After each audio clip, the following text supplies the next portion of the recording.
갈라디아서 4장 1절로 7절의 말씀을 가지고 유업을 받을 자라는 제목으로 이 시간 하나님의 말씀을 나누고자 합니다. 우리나라 재벌 총수들 중에 상당수가 자녀들에게 재산을 상속하는 일들이 많이 있습니다. 그리고 그 일들이 화제의 거리가 되기도 하죠. 삼성회장이었던 이건희 회장이 죽으면서 자녀들에게 남긴 이 재산이 26조였습니다.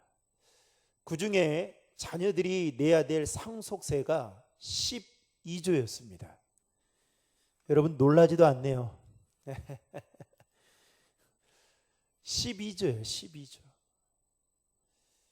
그래서 그것이 연일 뉴스거리로 계속 기사화되어 나온 적이 있죠. 물론 재산을 상속받는 자녀들에게는 그것이 당연한 일이다라고 생각할 수 있을 것입니다. 왜냐하면 자신의 부모님이 그리고 자신의 할아버지가 그렇게 돈이 많기 때문에, 그리고 부정한 방법으로 돈을 번 것이 아니라 그냥 사회의 법 테두리 안에서 돈을 벌어서 모은 돈이기 때문에 자녀들이 상속받는 거 아무렇지 않게 당연하다고 생각할 수 있습니다. 그리고 또 상속만 받는 것이 아니라 그렇게 할아버지나 또 부모님이 돌아가시고 난 이후에 그 젊은 나이인데도 불구하고 그 회사의 경영자 위치에 오르게 되는 것도 볼 수 있습니다. 일반적으로 평범한 사람들은 회사의 신입사원으로 들어가서 차근차근 계단을 밟아서 올라가면서 그야말로 많은 시련과 많은 실패를 거듭한 끝에, 그리고 승진을 해서 결국 높은 자리에 오르기까지는 상당한 시간이 걸립니다. 그리고 보통 사람들은 부모로부터 상속을 받는 경우들이 있는데 사실 기껏해야 집 한 채 정도입니다. 그나마 대부분의 서민들은 그 집 한 채의 상속도 받지 못하고 오히려 부모의 빚을 그대로 상속받는 경우도 훨씬 더 많습니다. 이러한 것을 보면 자녀들에게 있어서 호적상 부모님이 누구냐에 따라서 때로는 빚더미를 상속받기도 하지만 반대로 막대한 부를 상속받아 인생의 출발부터가 다른 삶을 살아가는 사람들이 우리 사이에는 있다라는 겁니다. 구약 성경에 보면 이스라엘에도 상속제도가 있었습니다. 신명기 21장 17절에 보면 장남은 다른 아들들보다도 상속을 2배로 받았습니다. 여러분 신명기 21장 17절 말씀 같이 화면을 보고 읽겠습니다. 반드시 그 미움을 받는 자의 아들을 장자로 인정하여 자기의 소유에서 그에게는 2 몫을 줄 것이니 그는 자기의 기력이 시작이라 장자의 권리가 그에게 있음이니라. 아멘. 하지만 아들이 없는 경우에는 집에서 신임하는 종을 상속자로 세우기도 했습니다. 그리고 아들이 없고 딸만 있는 경우에는 딸을 상속자가 될 수 있었습니다. 게다가 딸마저 없는 경우에는 가까운 친척이 상속자가 될 수 있었습니다. 여러분 민수기서 27장 9절로 11절의 말씀 다 함께 읽겠습니다.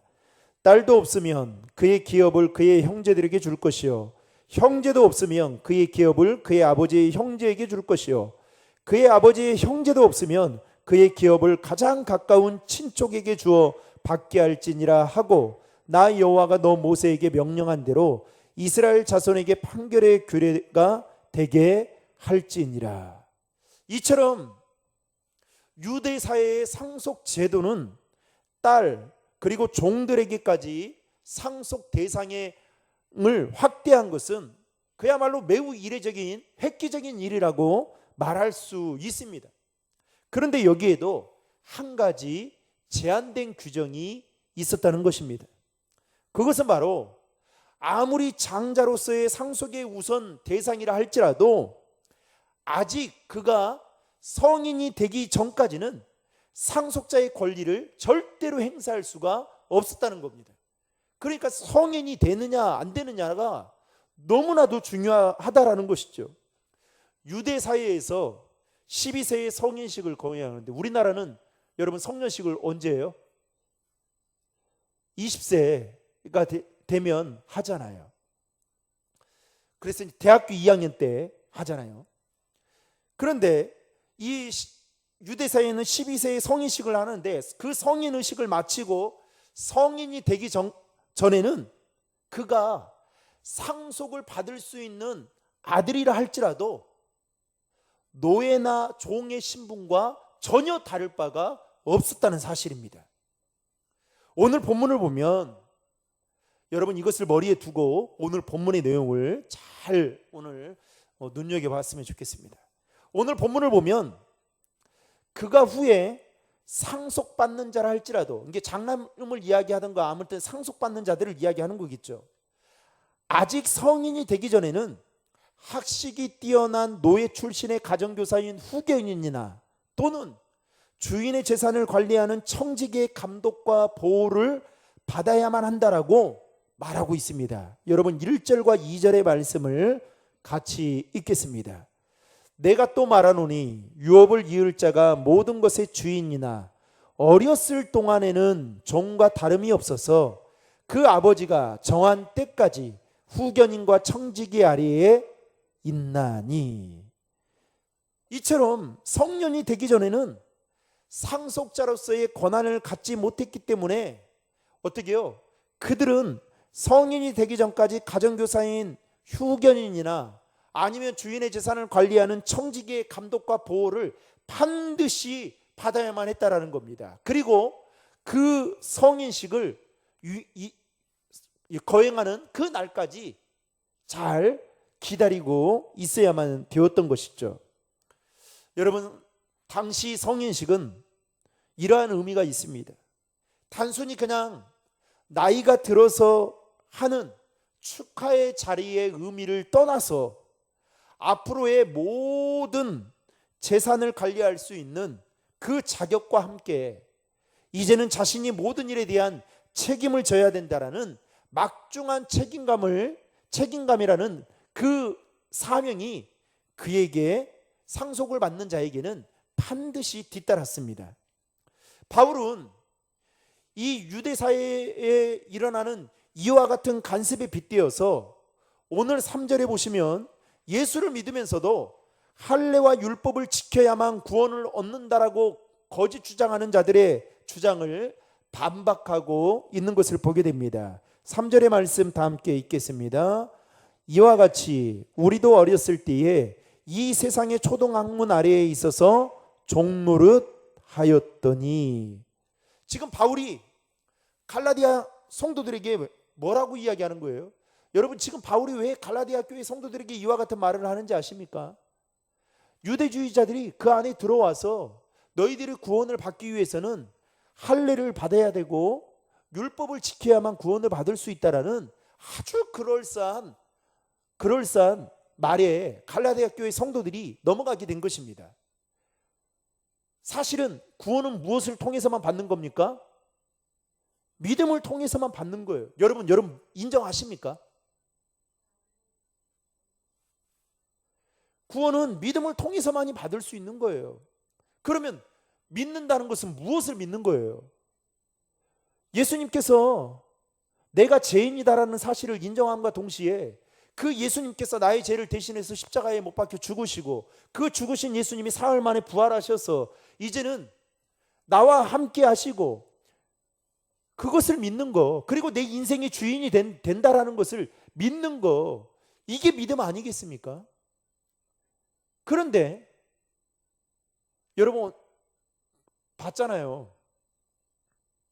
제가 얼핏 이렇게 서치를 하다가 화요일 날, 이게 어제였죠, 여러분들에게 올려드린 만민중앙교회 여러분 PD수첩에 나온 영상을 봤습니까? 근데 거기에 보니까 남자 여자들의 제가 왜 특별하게 더 올려드렸냐? 우리 교회하고 너무 가까운 곳에 있어요. 사실 10분도 안 걸립니다. 그런데 그 차가 제가 예전에 사역했던 광명에까지 다 버스로 돌립니다. 만민중앙교회가. 그런데 그 남자들 여자들 여러분 보셨어요? 그 이재롱 목사의 두 딸이, 저는 쌍둥이라는 걸 처음 알았는데요. 그 딸이 이제 후임 목사가 되었다라는 것은 알았지만 두 딸이 쌍둥이라는 걸 처음 알았어요. 그런데 남자든 여자든 간에 거기에 여러분 예배 드릴 때 그 모습 봤어요? 이렇게 눈에 띄는 장면이 있지 않았어요? 그게 뭐였습니까? 꽃이었잖아요. 남자들도 머리에 꽃을 꽂고 옷에 꽃을 꽂고, 그래서 그게 뭐냐고 물어봤더니 이게 구원받는 그 반열에 오르는 그 열매와 같은 거라고 하잖아요. 그래서 그것이 많아야 된다. 마치 계급장과 같은 거. 참 웃겨. 너무나도 우리가 볼 때는 이해가 되지 않는 일이지만 여러분, 이해가 되지 않는 그 사실을 오늘날에도 믿고 찰싹같이 믿고 살아가는 사람들이 너무나도 많습니다. 우리가 다음 주에 데살로니가 후서의 말씀을 이제 새벽기도 내내 보겠지만 여러분 거기에 보면 이 말세 때가 되면 불법을 행하는 자들, 적그리스도인들이 많이 나타난다. 그런데 적그리스도가 나타나는 것까지도 여러분 그 권한을 행사하시는 분이 누구신지 아십니까? 하나님이시다는 것을 분명하게 성경은 말하고 있습니다. 모든 역사에, 인류 역사를 주관하시는 분이 하나님이시다라는 거예요. 아멘. 그런데 하물며 하나님만이 주실 수 있는 구원을 거짓 형제들은, 유대주의자들은 어떻게 해요? 할례를 받아야만 구원을 받을 수 있다.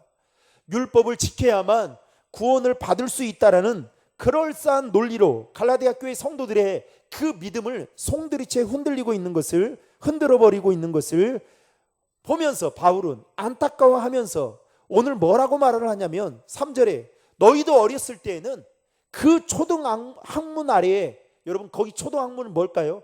율법의 아래에 있어서 종로를 한 자였다라고 이야기를 합니다. 그런데 바울은 거기서 끝나지 않아요. 이제 너희들은 성인식을 치른 자들과 함께 더 이상은 초등교사 아래에 있는 것이 아니라 그것으로부터 벗어나 상속자의 권리를 행사할 수 있는 하나님 나라의 유업을 받은 자들이다. 아멘. 하나님 나라의 유업을 받은 자들이다 라고 갈라디아 교회 성도들에게 말하고 있습니다. 그러면서 이 바울이 갈라디아 교회 성도들에게 말하고자 하는 핵심이 무엇이냐? 너희들이 지금 거짓 형제들이 말하는 그 할례와 율법으로부터 이제는 벗어나서 하나님 나라의 상속자로서의 삶을 살아야만 한다라는 것을 말하고 있는 것입니다. 이처럼 당시 거짓 형제들의 그럴싸한 그 말들이 갈라디아 교회 성도들의 눈과 귀를 멀게 만들었습니다. 여러분, 오늘날 우리의 눈과 귀를 막고 우리를 죄의 노예로, 종으로 삼으려고 하는 것들이 참 많이 우리 주변에 있습니다. 그 중에 하나를 꼽으라고 한다면 과학만능주의와 물질주의라고 말할 수 있습니다. 하루가 다르게 발전하는 과학기술로 인해서 우리는 지금 최첨단 세상 속에 살아가고 있습니다. 최근에 보니까 100세 보험이 이제 나왔더라고요. 얼마나 이제 고령화가 되었으면 여러분 100세 보험을 판매하고 있겠습니까? 저는 아무리 생각해도 100세까지 산다는 거, 저는 좀 죄송합니다만 저한테는 끔찍한 일이라고는 저는 생각해요. 그런데 어찌됐든 간에 이 과학이 발달되면서 사람들의 그 수명이 더 연장되고 있는 것만은 사실입니다.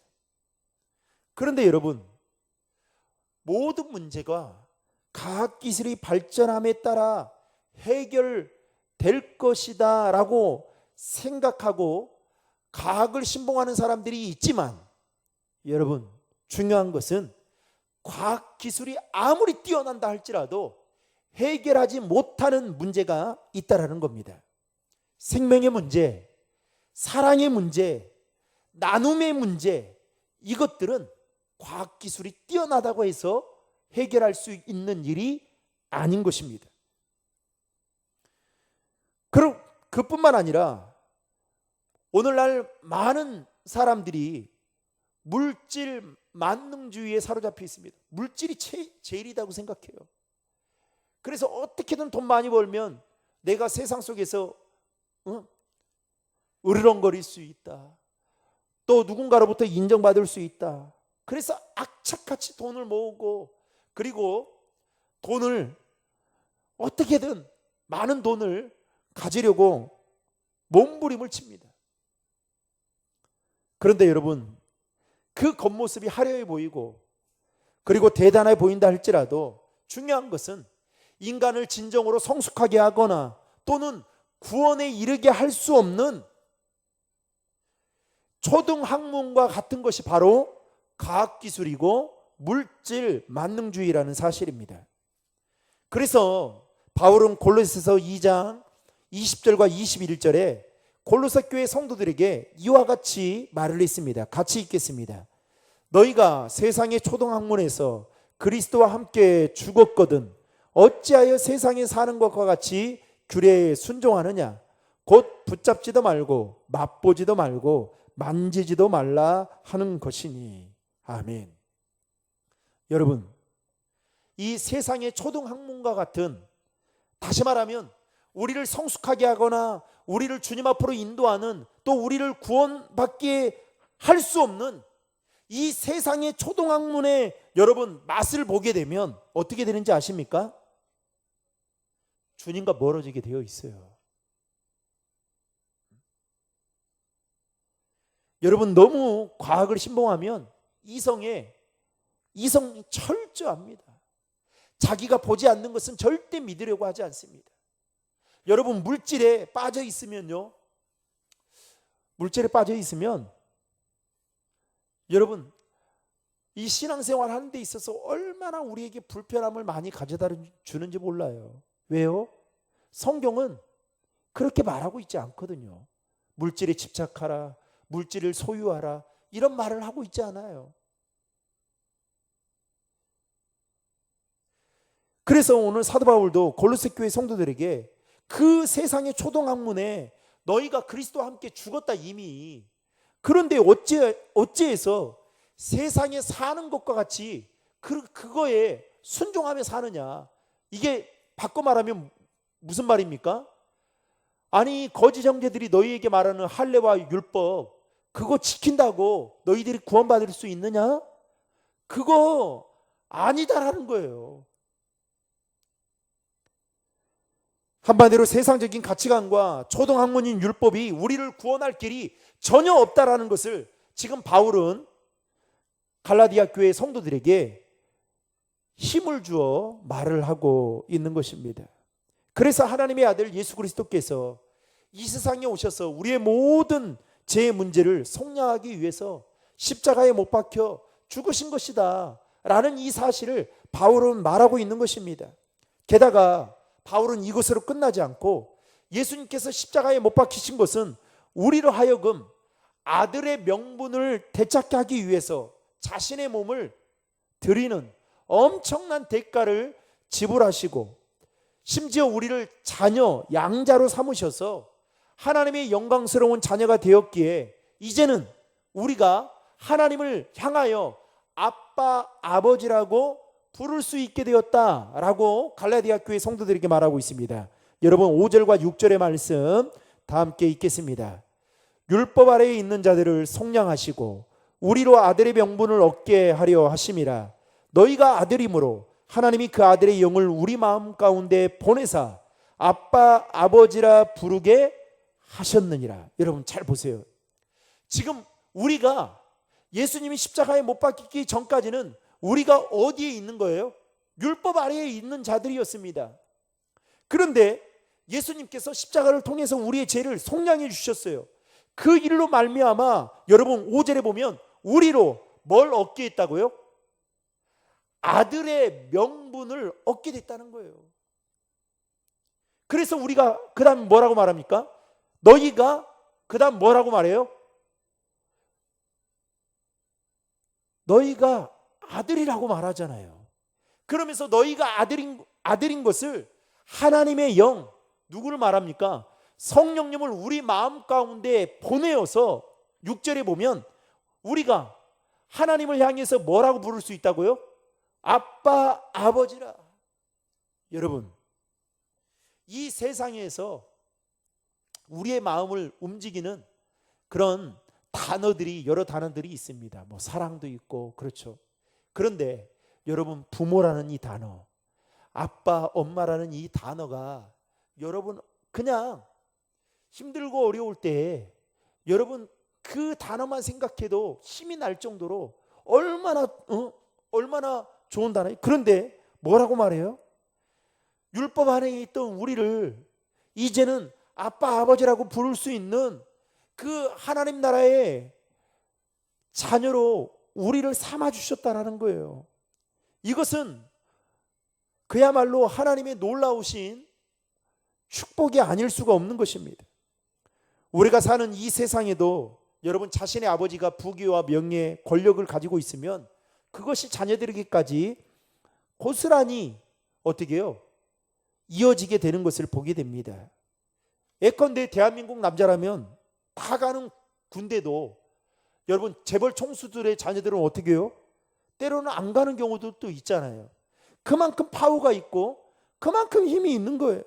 심지어는 젊은 나이인데도 불구하고 그 자녀가 좀 죄송합니다만은 그 남향 유업 옛날에 한참 그 손녀딸 문제가 많았잖아요. 그런데도 어때요? 손녀인데도 불구하고 할아버지가 그렇게 되니까 임원이나 사장, 회장 자리에 올라서 승승장구하는 것을 보게 됩니다.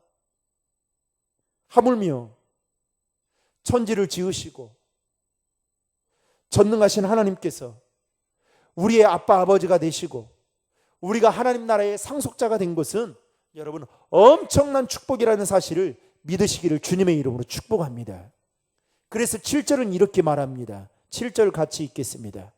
그러므로 내가 이후로는 종이 아니요 아들이니 아들이면 하나님으로 말미암아 유업을 받을 자니라. 아멘. 우리가 이제는 종이 아니라 뭐다고요? 아들이다는 거예요. 그 아들이 어떻게 해요? 하나님의 것을 우리가 유업으로 받을 수 있는 엄청난 특권을 누리게 되었다는 사실입니다. 옆에 있는 분들하고 인사하겠습니다. 당신은 하나님의 아들입니다. 여러분 믿으십니까? 어깨가 올라가요? 좀? 네? 어깨가 올라가냐고요? 우리가 눈에 보이지 않지만 하나님의 나라의 하나님 나라를 상속받은 여러분 천국 백성이다라는 거예요. 돈으로도 못 가요. 지식으로도 못 가요. 벼슬로도 못 가요. 마음 찾게도 못 가요. 그곳 믿음으로만 가는 나라가 어디다고요? 하나님 나라. 그 하나님 나라를 누구에게 줬다고요? 저와 여러분들에게 주신 줄 믿으시길 바랍니다. 얼마나 여러분 예수 믿고 우린 땡 잡은 거예요. 이런 복 받은 것도 여러분 이런 복을 받고 산다는 거에 대해서 여러분 진짜 감사합니까? 어디 가서 여러분 기죽을 필요 없어요. 제가 늘 청년들한테 하는 이야기지만 야 그곳 하나님이 보내줬다. 하나님이 다 알아서 할 거다.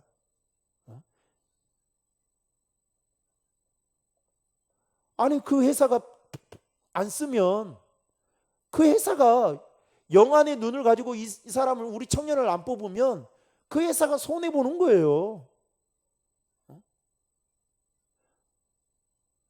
저는 그렇게 생각해요.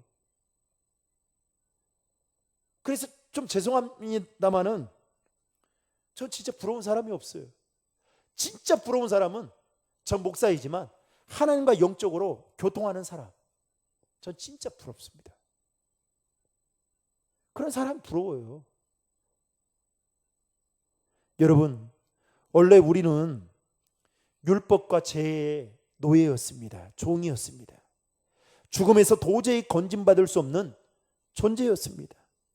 그런 우리를 건지시기 위해서 예수님께서 육신의 몸을 입고 이 땅에 오심으로 말미암아 십자가를 통해서 그 모든 대가를 혹독하게, 여러분, 혹독하게입니다, 치러 주심으로 말미암아 이제는 우리가 하나님의 영원한 상속자가 되었습니다.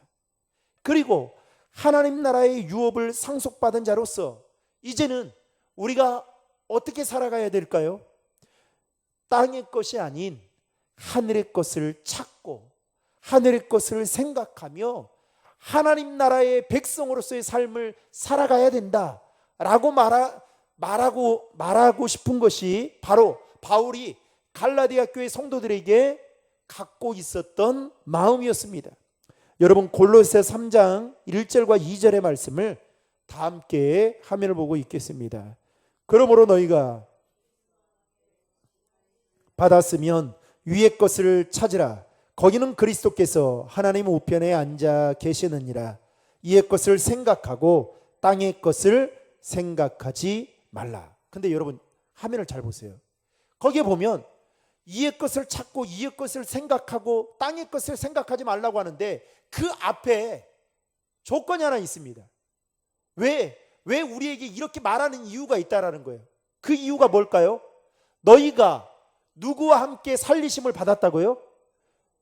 여러분, 믿으십니까? 우리가 그리스도와 함께 다시 살리심을 받았기 때문에 이제는 땅의 사람이 아닌, 육의 사람이 아닌 하늘에 속한 사람으로서 하늘의 것을 생각하고 하늘의 것을 찾으며 살아가라고 말씀하고 있는 것입니다.